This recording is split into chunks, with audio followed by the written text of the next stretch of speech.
So I wanted to explain today for first home buyers what the sales process is in buying off the plan, how it comes together and what are the fundamental pieces in purchasing off the plan. And the first one is obviously the deposit. The bank won't lend you 100% of the purchase price.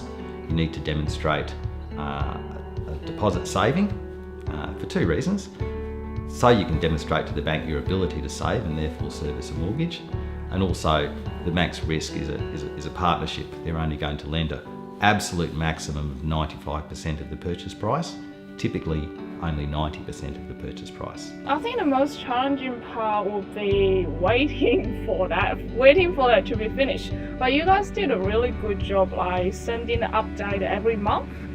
And so I just seeing the whole thing, so I start building from the ground to a beautiful townhouse.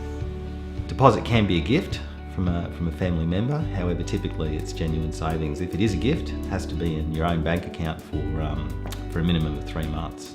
So generally speaking, before you consider purchasing a first home, you need 5% as a deposit, as a minimum. Preferably it's much larger, but we all appreciate how difficult it is to save at all for anything, but particularly a large amount of money for a deposit. The grant in Queensland as it stands, the first home buyers grant, can't be the deposit. Common misconception among first home buyers is that $20,000 grant can actually be the deposit, and that's not true. The value in the grant is in increasing your deposit. So for instance, if you were looking at a $400,000 first home and you had $20,000 of your own money, you would have to borrow $380,000 or 95%. But with the grant, all of a sudden you've got a $40,000 deposit. So you only have to borrow $360,000. Now the real value in that is instead of having a 5% deposit, you've now got a 10% deposit.